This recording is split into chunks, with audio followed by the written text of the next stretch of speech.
Hello दोस्तों, कल एक स्टूडेंट ने पूछा था कि क्वाजी फेडरेशन का मतलब क्या होता है।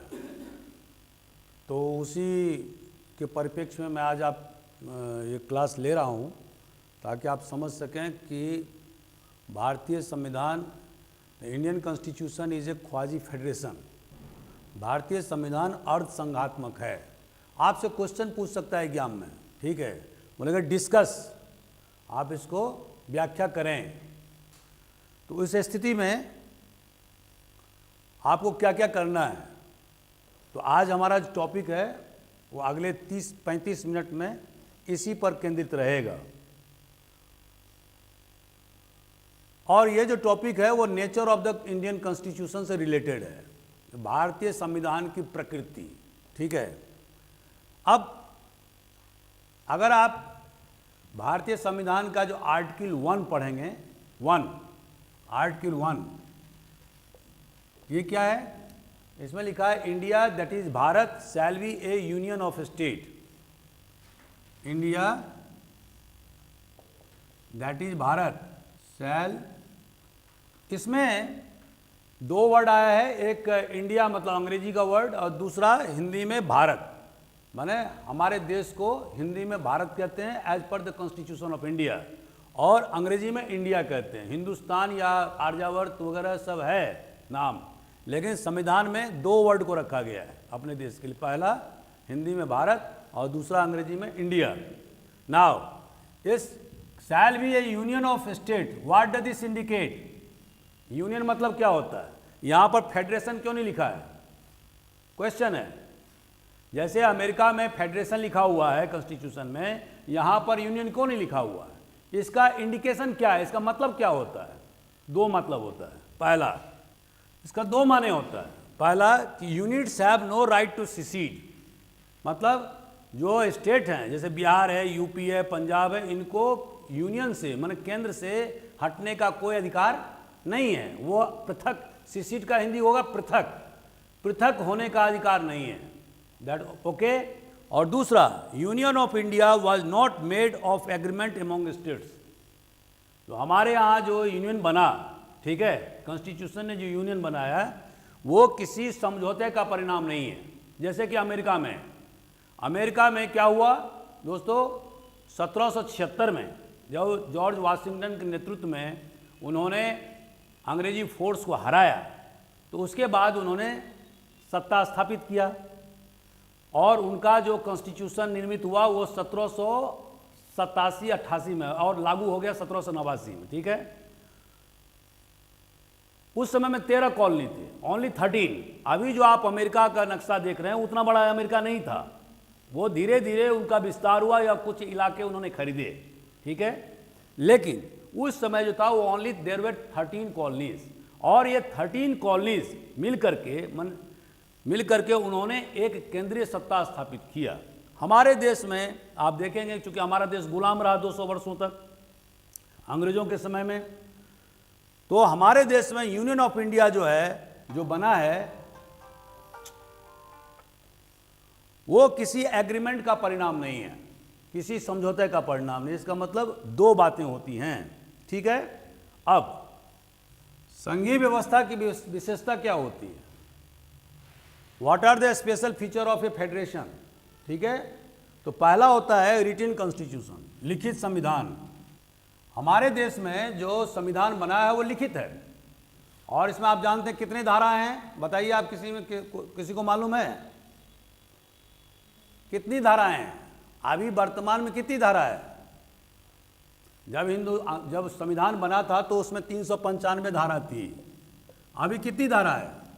465। वैसे मैंने 448 पढ़ा था, लेकिन मान लेता हूँ 465। अभी बहुत सारे संशोधन भी हुए हैं, आप लोग जरा चेक कर लीजिएगा, I am not confirm about it. हमने 448 तक पढ़ा था, ठीक है। अब इसमें 465 आप कन्फर्म है, और 12 अनुसूची है, 12 शेड्यूल हैं, ठीक है,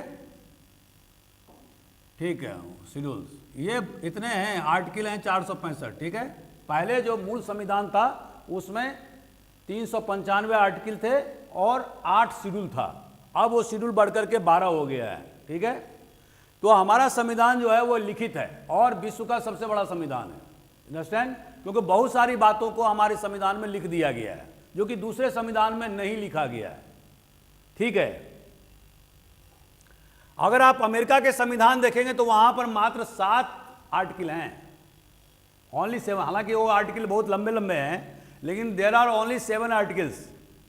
हमारे देश में क्या है 465। ठीक है, अगर वो कंफर्म है तो कंफर्म कर लीजिएगा, और 12 शेड्यूल हैं। अब इसके बारे में तो आप लोगों को मालूम है, अगर नहीं मालूम है तो आप पढ़ लीजिएगा किताब में। ठीक है, तो पढ़ना जरूरी है, क्योंकि अब जब संविधान जब हम बोलेंगे और इस पर जब हम चर्चा करेंगे तो हमेशा शेड्यूल की बात करेंगे। तो यू मस्ट नो कि व्हाट यू हिंदी में बोलते हैं उसको अनुसूची।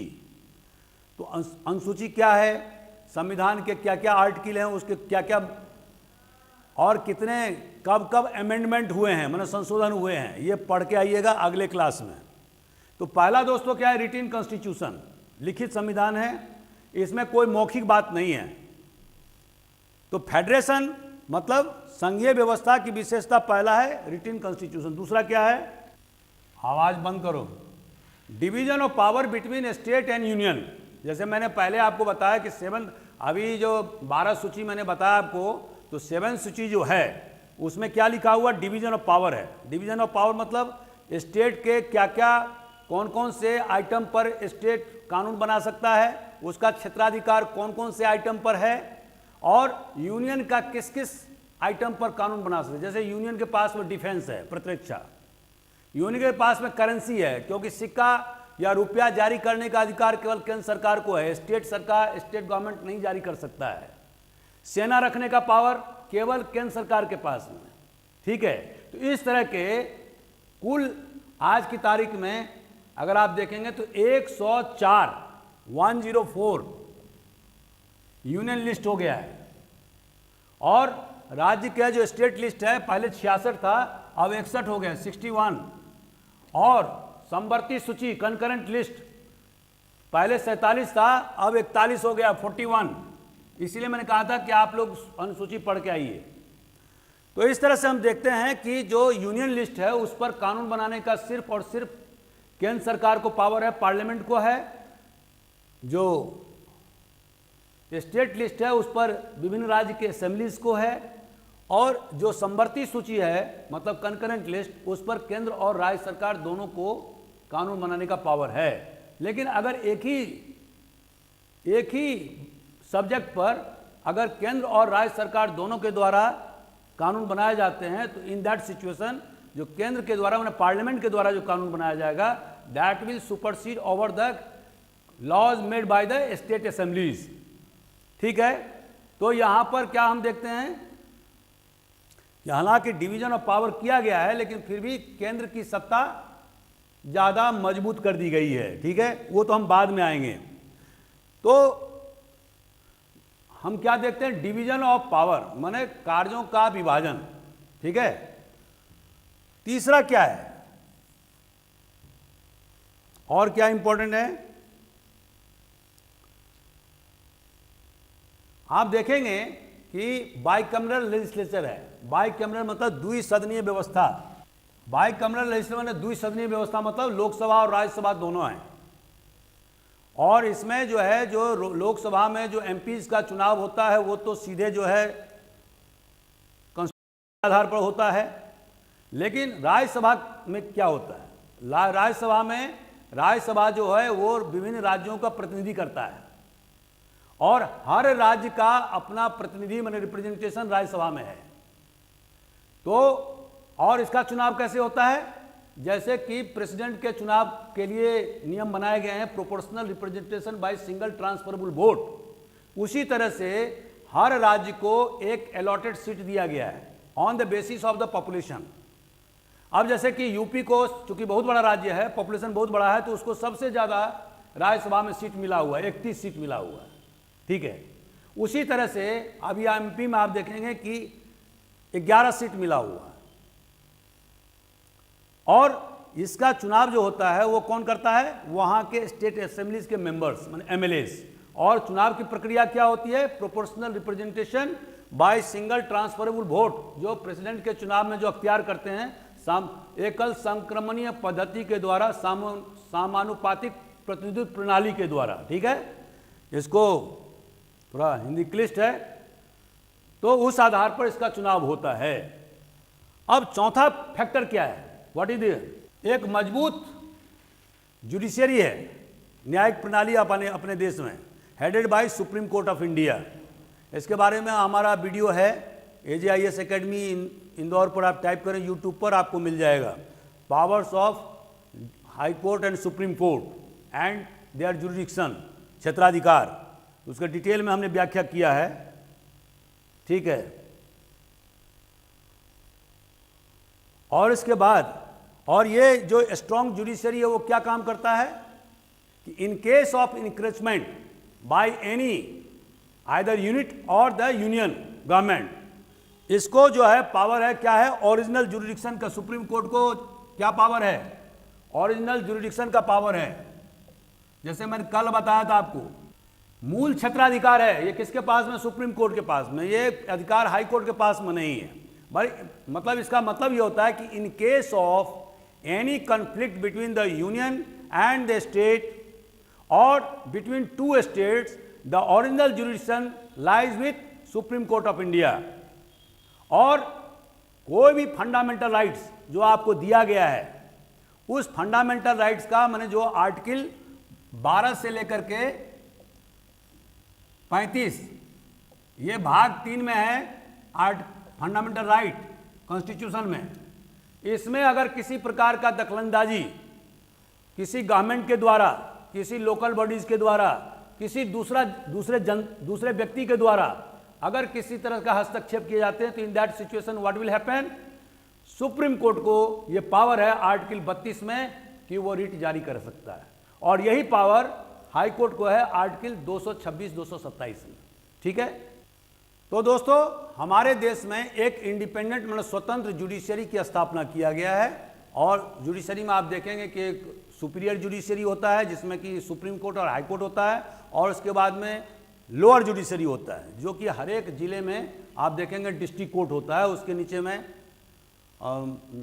एडिशनल डिस्ट्रिक्ट जज, उसके बाद में चीफ जुडिशियल मजिस्ट्रेट, उसके बाद में एडिशनल चीफ जुडिशियल में जिसको ACJM कहते हैं। ठीक है, तो इस तरह से एक स्वतंत्र जुडिशरी और एक इंटीग्रेटेड जुडिशरी का निर्माण किया गया है। इंटीग्रेटेड जुडिशरी मतलब एकीकृत। एकीकृत से मतलब क्या है? What do you mean by एकीकृत? मान लीजिए लोअर कोर्ट ने, मैंने डिस्ट्रिक्ट एंड सेशन कोर्ट ने किसी व्यक्ति को फांसी दे दिया, ठीक है, तो उसके बाद में क्या होगा? संविधान में लिखा हुआ है कि वो हाई कोर्ट में जाएगा, अपील कर सकता है, या उस व्यक्ति को मान लो छोड़ दिया गया, एक्विटल कर दिया गया, तो उस स्थिति में क्या होगा? गवर्नमेंट जाएगी हाई कोर्ट अपील करने के लिए। मान लो हाई कोर्ट से फांसी का अप्रूवल हो जाता है, मतलब हाई कोर्ट अप्रूव कर देता है फांसी, फिर भी सुप्रीम कोर्ट के द्वारा उस फांसी पर अप्रूवल किया जाएगा। ठीक है, तो मतलब कहने का आशय क्या है कि high court and supreme court both are appellate court. ठीक है, और जो लोअर कोर्ट में जो भी निर्णय किए जाते हैं उसको ऊपर के कोर्टों में अपील की जा सकती है। ठीक है, this is called integrated judiciary. ये नहीं है क्या लोअर कोर्ट ने कुछ कह दिया या कोई जजमेंट पास कर दिया तो फिर फाइनल बात हो गई। No, final supreme court is the ultimate appellate authority. ठीक है, और इसके बाद सुप्रीम कोर्ट को तो वो भी है पावर, जुडिशियल रिव्यू का अधिकार, कि कोई भी लॉ जो पार्लियामेंट के द्वारा पास हुआ है उस लॉ को रिव्यू करने का अधिकार किसके पास में है? सुप्रीम कोर्ट के पास में। लेकिन जब वो जुडिशियल रिव्यू का पावर अख्तियार करेगा तो सिंगल बेंच नहीं करेगा, उसमें 2-3 जजेज रहेंगे, मोर देन 1 जज। और हमेशा संवैधानिक पीठ जो होता है उसमें कभी 9, कभी 7, कभी 13, जैसे आप देखें केशवानंद भारती का जो केस है 1973 का, उसमें 13 जजों के बेंच ने उसमें फैसला दिया था। ठीक है, तो इसी तरह से जजों का बेंच का गठन होता है, जो कौन गठन करता है? Chief justice of India. ठीक है, अब दोस्तों डुअल गवर्नमेंट, डुअल गवर्नमेंट को हिंदी क्या बोलेंगे? मैंने दो प्रकार की शासन व्यवस्था। अब हमारे देश में क्या है, एक सेंट्रल गवर्नमेंट है और एक स्टेट गवर्नमेंट है, ठीक है। लेकिन आपको ब्रिटेन में ये नहीं मिलेगा। ब्रिटेन में क्या है, एक केंद्र सरकार है, उसके नीचे सब जिला है जिसको काउंटी बोला जाता है। There is no state government at all, ठीक है। हमारे देश में क्या है कि केंद्र सरकार, राज्य सरकार और एक तीसरा सरकार भी पैदा हो गया है। और कौन है, जो 73वें और 74वें संविधान संशोधन के द्वारा, जो मैंने उस दिन बताया था आपको कि जिला पंचायत और नगर निगम, कॉरपोरेशन, इनके लिए लोकल सेल्फ गवर्नमेंट, उनके लिए व्यवस्था की गई है। उसका आप लोग पढ़िएगा और हमारा यूट्यूब पर डला हुआ है। नहीं, अगर आप किताब पढ़ सकते हैं कम से कम उसको तो पढ़ो।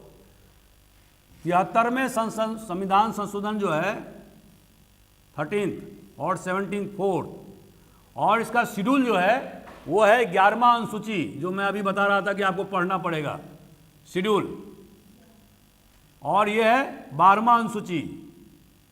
इसमें राज्य सरकार के जो लिस्ट हैं, स्टेट लिस्ट जो हैं, उसमें से 29 लिस्ट को इसमें डाल दिया गया है जिला पंचायत में। 29 आइटम्स, ठीक है। और ये कॉरपोरेशन के लिए कितने डाला गया, 18 आइटम्स, माने इसका लिस्ट थोड़ा कम है कॉरपोरेशन के लिए। लेकिन जो जिला पंचायत और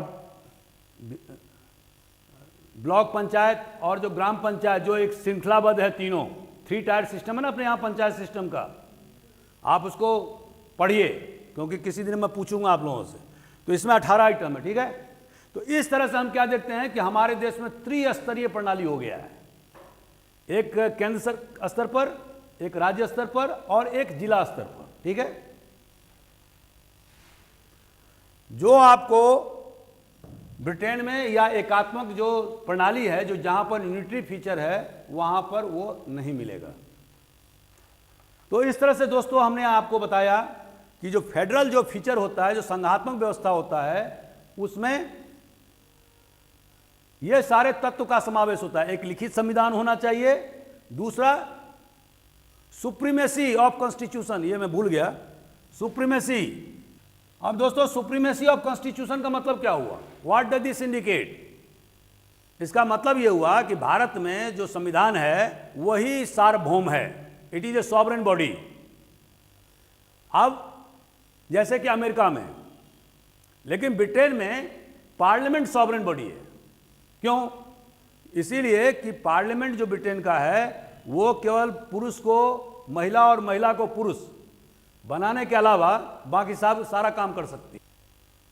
उसके पास में असीमित पावर है। लेकिन हमारे पार्लियामेंट के पास में असीमित पावर नहीं है। जैसे मैंने आपको कहा कि जुडिशियल रिव्यू के तहत में सुप्रीम कोर्ट भी उसके द्वारा बनाए गए कानून को चैलेंज कर सकता है और उसको नल एंड वॉइड कर सकता है, और ऐसा बहुत सारे मामले में किया है। उसी तरह से तो इसका मतलब क्या हुआ कि प्रेसिडेंट ऑफ इंडिया या जितने भी पदाधिकारी हैं, they will work and abide by the principle of the Constitution of India. Even the Parliament will abide by the Constitution of India. हालांकि पार्लियामेंट को कॉन्स्टिट्यूशन को संशोधन करने का अधिकार है, लेकिन कॉन्स्टिट्यूशनल नॉर्म्स को फॉलो करने का हर अंग को का ये दायित्व है, because constitution is all in all, supreme है, सॉवरेन बॉडी है। और संघात्मक फीचर जो होता है, फेडरल फीचर, इसमें क्या होता है दोस्तों, हमेशा सुप्रीमेसी ऑफ कॉन्स्टिट्यूशन होता है। ठीक है, क्लियर है पॉइंट? अब हम चलते हैं कि हिंदुस्तान में यूनिटरी फीचर क्या क्या है, व्हाट आर द, इसको बोलेंगे एकात्मकता। एकात्मकता, ये एकात्मकता जो है यूनिटरी फीचर, ये क्या क्या है, विशेषता क्या क्या है? जो केसी हुयर ने, इसने ये जो क्वाजी फेडरेशन है वो किसने लिखा है? केसी हुयर ने, एक बहुत बड़े विद्वान हैं, उनके द्वारा ये दिया गया कि भारतीय संविधान जो है वो अर्ध संघात्मक है, केसी हुयर। अब दोस्तों यूनिटरी फीचर्स में क्या क्या है? तो पहला, सिंगल सिटीजनशिप, अगर आप लिखते जाएंगे तो फिर नोट्स की तो आपको जरूरत ही नहीं पड़ेगा, there is no need of notes. अब मेहनत नहीं करोगे तो नोट्स भी, अगर वीडियो भी मेरा मार्केट में घूम रहा है तो उससे भी कोई फायदा होने वाला नहीं है। मेन बात यह है कि this is not the class for BA और MA। मैं आपको पहले भी बता चुका हूं, अभी भी बता रहा हूं, this is a higher class more than MA and BA, and this is for the concept of clearance class. यहां नॉर्मल चीज हम नहीं पढ़ाएंगे, जैसे मैं आपको कल पढ़ाऊंगा सेंटर एंड स्टेट रिलेशंस, ठीक है, लेकिन उसमें हम पढ़ाएंगे आपको क्या, जो फिनेंशियल रिलेशन है between the state and union, जो थोड़ा जटिल है, जो आप नॉर्मल सिचुएशन में आप नहीं समझ सकते, तो मैं उसको लूंगा। मैं ये नॉर्मल नहीं लूंगा कि एग्जीक्यूटिव का कंट्रोल क्या है और लेजिस्लेटिव का कंट्रोल क्या है, एवरीबॉडी नोज इट। अगर थोड़ा सा आप पढ़ेंगे आपको समझ में आ जाएगा। लेकिन चूंकि फिनेंशियल मामला जो है वो वेरी कॉम्प्लिकेटेड मामला है, तो this is my job to clear the concept. ये इस लेवल की पढ़ाई है, ठीक है। तो सिंगल सिटीजनशिप क्या होता है दोस्तों, अभी आप चाहे तमिलनाडु के हैं, चाहे बिहार के हैं, चाहे कहीं के भी हों हिंदुस्तान में किसी भी राज्य के, तो आप भारतीय नागरिक हैं। लेकिन अमेरिका में ये चीज़ नहीं है। अगर कोई व्यक्ति कैलिफोर्निया का रहने वाला है स्टेट का, तो सबसे पहले वो कैलिफोर्निया का नागरिक है, and thereafter he is also the citizen of America, ठीक है। तो वहाँ पर दो प्रकार के सिटीजनशिप का व्याख्या है कॉन्स्टिट्यूशन में। हमारे यहाँ क्या है, only one citizen, everybody is Indian citizen irrespective of the state where he is living. वो बिहार का हो सकता है, बंगाल को हो सकता है, लेकिन कॉन्स्टिट्यूशन उसको रिकॉग्नाइज नहीं करता है। समझ गए आप। दूसरा, अभी आप देखेंगे कि अमेरिका में राज्यों के लिए अलग संविधान है और केंद्र के लिए एक संविधान है। हमारे देश में सारे राज्यों के लिए और केंद्र के लिए एक ही संविधान है, only one constitution for whole India.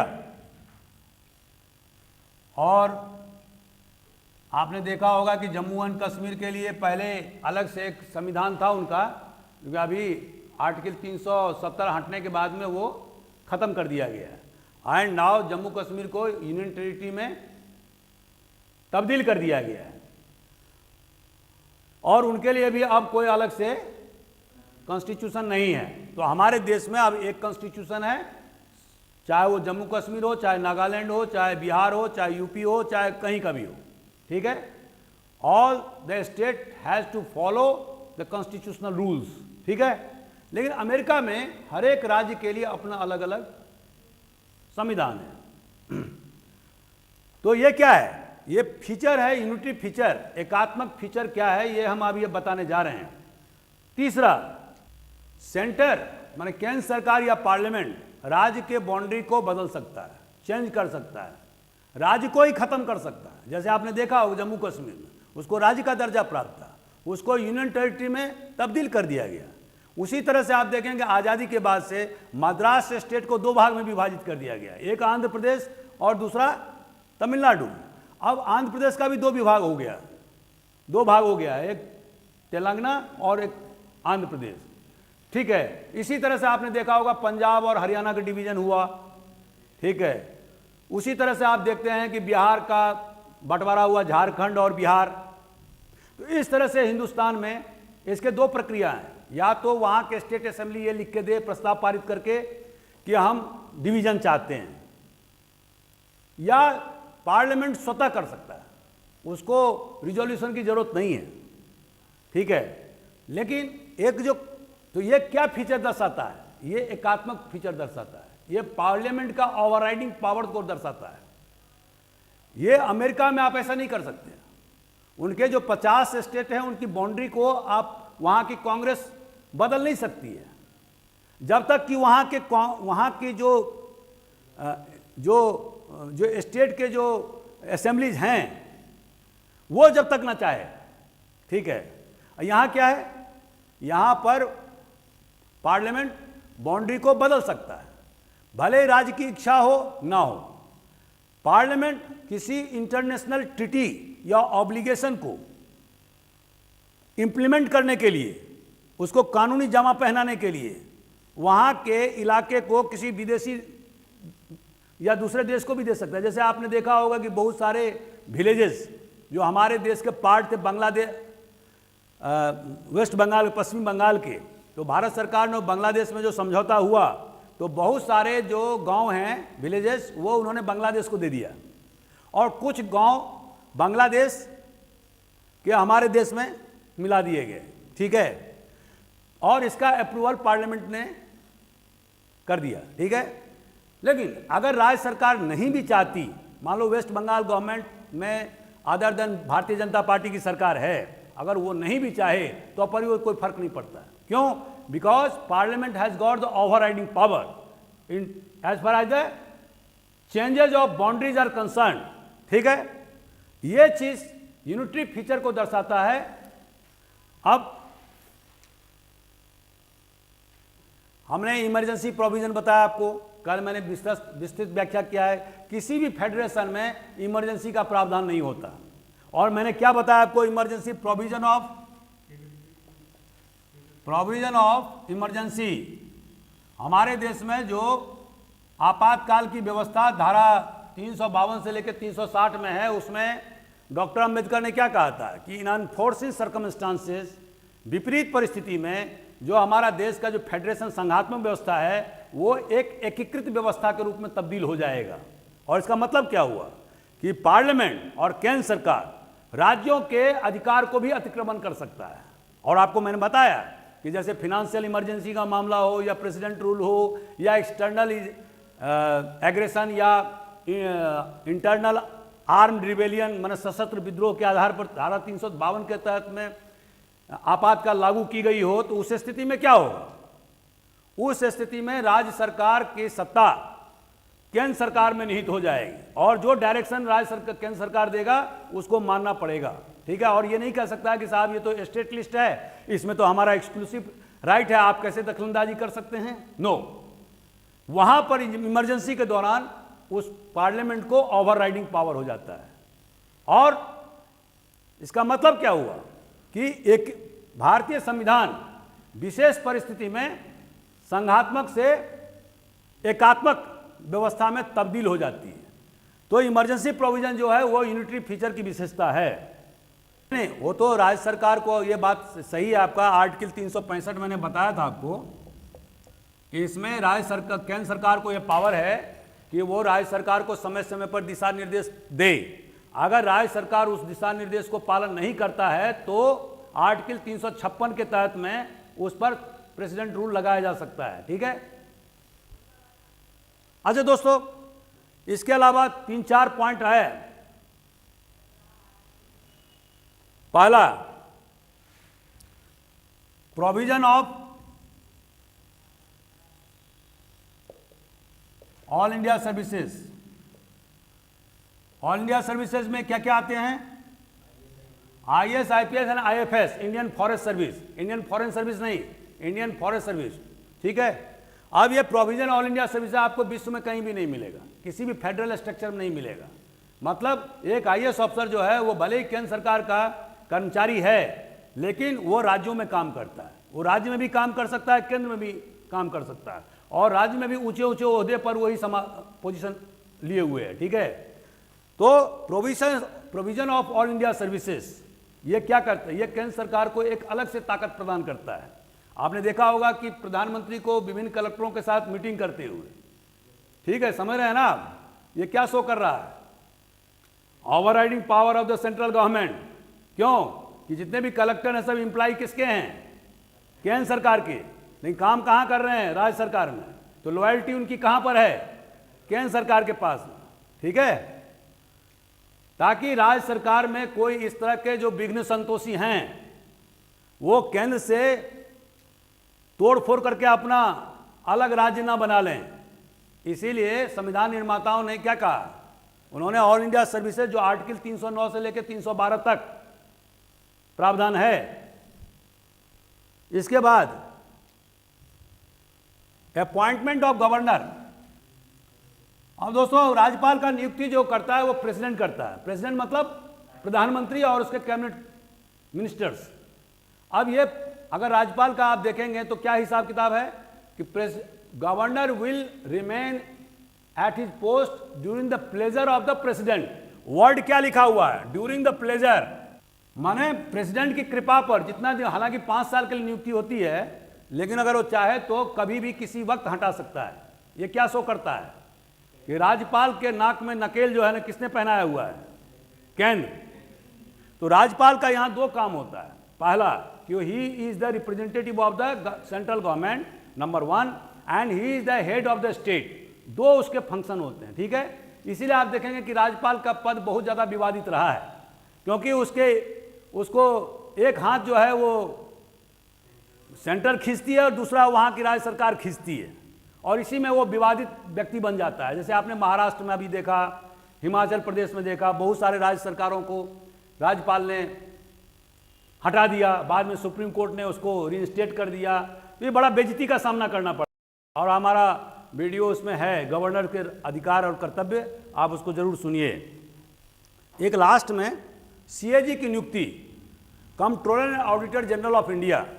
Controller and auditor general of India जो है सीएजी, ये राज्य सरकार और केंद्र सरकार दोनों के काम के लिए जो एक्सपेंडिचर है, जो ऑडिट का काम है, ये दोनों के लिए काम करता है। और आपको मालूम है ना कि ये सेंट्रल सर्विसेज के मेंबर होते हैं। Audit and account services, audit UPSC में एक पद होता है ऑडिट एंड अकाउंट सर्विसेज, ठीक है, जो सेंट्रल सर्विसेज में आता है, और उसी में जो कंपीट करता है वो धीरे धीरे बढ़ते बढ़ते सीएजी पर जाता है। यहाँ पर कोई पॉलिटिकल नियुक्ति नहीं होती है, मैं बता दूं, क्योंकि ये बहुत ज़्यादा स्पेशलाइज जॉब है। तो कोई भी अगर बीजेपी या कांग्रेस चाहे कि नहीं हम अपने आदमी को सीएजी बना दें, तो ये नहीं होगा। कोई नेता नहीं बन सकता वहाँ सीएजी। क्यों? कि वो बहुत ही स्पेशलाइज एजेंसी है, और it is a conscience keeper of the constitution. Ambedkar ने कहा था कि ये जो है भारतीय संविधान के कंसाइंस को, मतलब उसकी आत्मा को सुरक्षित रखने वाला अधिकारी होता है, ठीक है। तो ये काम जो है ना अभी किसी भी फेडरेशन में आप नहीं देखेंगे जो हम यहाँ देख रहे हैं। जो राज्यों के एक्सपेंडिचर और केंद्र के एक्सपेंडिचर, उसके ऑडिट अकाउंट्स का ख्याल कौन रखता है? सीएजी और उसके सारे ऑफिस, और विभिन्न राज्यों में उसके डिप्टी सीएजी बैठे हुए हैं, ठीक है, जो उसके सीधे मातहत काम करते हैं। अगला पॉइंट है only 1 consolidated election commission of India, जो राज्यों के लिए और केंद्र के लिए, आप जानते हो, पेपर पढ़ते होंगे। चीफ इलेक्शन कमीशन जो है, जिसमें कि अभी 3 मेंबर होते हैं, वो भारत के राज्यों के चुनाव के लिए, केंद्र के चुनाव के लिए, president of India, vice president of India, इनके चुनाव के लिए पूर्णतया उत्तरदायी है। अभी आप अमेरिका की बात अगर कर लें तो वहां पर राज्यों के अलग इलेक्शन कमीशन है, एंड वो किसी के अंदर में मातहत काम नहीं करते हैं। जैसे अभी प्रेसिडेंट का चुनाव हुआ अमेरिका में, तो वहां के राज्यों की जो अलग अलग जो कमीशन है, उन्होंने अपना अपना रिजल्ट डिक्लेयर किया, और तब समग्र रूप से रिजल्ट डिक्लेयर हुआ कि मिस्टर ट्रंप जीते या बाइडेन जीते, ठीक है। लेकिन कोई सेंट्रल अथॉरिटी नहीं जो राज्य और स्टेट दोनों को एक ही साथ कमांड करे। समझ रहे हैं आप? नाउ एक चीज और इंपॉर्टेंट चीज है, और वो है रेसिडुअरी। जैसे मैंने आपको कहा कि 3 लिस्ट है, तो union list, state list, concurrent list और रेसिडुअरी लिस्ट। जहां जो कहीं भी संविधान में नहीं लिखा हुआ उसको क्या बोलते हैं? अतिशेष सूची। वो किसके पास में है? पार्लियामेंट में। लेकिन अगर अमेरिका में जाएंगे तो आप क्या देखेंगे? वो किसके पास में? राज्यों के पास में। तो ये क्या हो रहा है? ये पार्लियामेंट की तरफ झुकाव है। दूसरा, जो फिनांस के मामले में पार्लियामेंट को बहुत ज़्यादा अधिकार है बनस्पत की स्टेट गवर्नमेंट से। और इसके अलावा लास्ट में आप देखेंगे कि अमेंडमेंट का जो पावर है, जो संविधान संशोधन का है, अमेरिका में कोई राज्य जो है वो भी वहाँ से इनिशिएट कर सकता है, लेकिन हिंदुस्तान में अमेंडमेंट का पावर किसके पास में है? इनिशिएट करने का पावर किसके पास में? पार्लियामेंट के पास में। कोई राज्य की असेंबली किसी अमेंडमेंट को इनिशिएट नहीं कर सकती है, कोई संशोधन नहीं ला सकती है। ये पावर किसके पास में है? पार्लियामेंट में, लोकसभा और राज्यसभा, और किसी के पास में नहीं, ठीक है। हाँ, केवल कुछ ऐसे मामले में जहां पर कि राज्य की सत्ता को चुनौती या उसके फिनेंशियल पोजीशन को प्रभावित करने वाले हैं, वहां पर एक सिचुएशन, एक प्रोविजन अख्तियार किया गया है, जिसमें कि पार्लियामेंट से स्पेशल मेजॉरिटी से पास होने के बाद में आधे राज्य से, मतलब जैसे कि अपने देश में मान लो 29 स्टेट है, तो उसके आधे राज्य कितने होंगे? 14 से 15 राज्यों से के विधानसभा से बहुमत से पास हो जाना चाहिए वो। क्यों? कि वो जैसे कि अभी जीएसटी भारत सरकार ने लगाई, तो जीएसटी से क्या हुआ कि राज्यों के जो टैक्स हैं वो भी प्रभावित हुए। तो इसीलिए वहाँ पर ये कानून है कि आपने कि पार्लियामेंट से पास होने के बाद में राज्य सरकार, कम से कम आधे राज्य सरकार को भी, मतलब स्टेट असेंबली को पास करना होगा, तभी वो कानून बनेगा, माने उसमें संशोधन लाया जा सकता है। और लास्ट में दोस्तों, बहुत सारे जो कानून हैं जो राज्य सरकार या स्टेट असेंबली पास करती है, खास करके सेल टैक्स या राज्य कोई प्रॉपर्टी या कोई संपत्ति कहीं भी एक्विजिशन या उसको अधिग्रहण करती है, ठीक है, उस मामले में अगर वो वहाँ पर कानून बनाने काम करती है, तो या दूसरे भी कोई कानून जो राज्य असेंबली से पास होता है, अगर प्रेसिडेंट ऑफ इंडिया चाहे तो वो गवर्नर के माध्यम से उसको अपने पास में बुला सकता है, मतलब वो उसको सुरक्षित कर सकता है। तो इसका मतलब क्या हुआ? इसका मतलब ये हुआ कि प्रेसिडेंट ऑफ इंडिया, मतलब कहने का मतलब केंद्र सरकार, उसके पास में बहुत ज़्यादा ओवरराइडिंग पावर है, और वो चाहे तो किसी भी कानून को जो राज्य के असेंबली के द्वारा पास किए गए उसको भी रिजर्व रख देगा और उसको पास नहीं होने देगा, माने उसको कानून नहीं बनने देगा, ठीक है, उसमें स्वीकृति नहीं देगा। बहुत सारे ऐसे मामले हुए हैं। तो these are all the things. मैं समझता हूं कि समय का अभी अभाव है, मैं केवल महत्वपूर्ण बिंदुओं को ही रेखांकित कर पाया।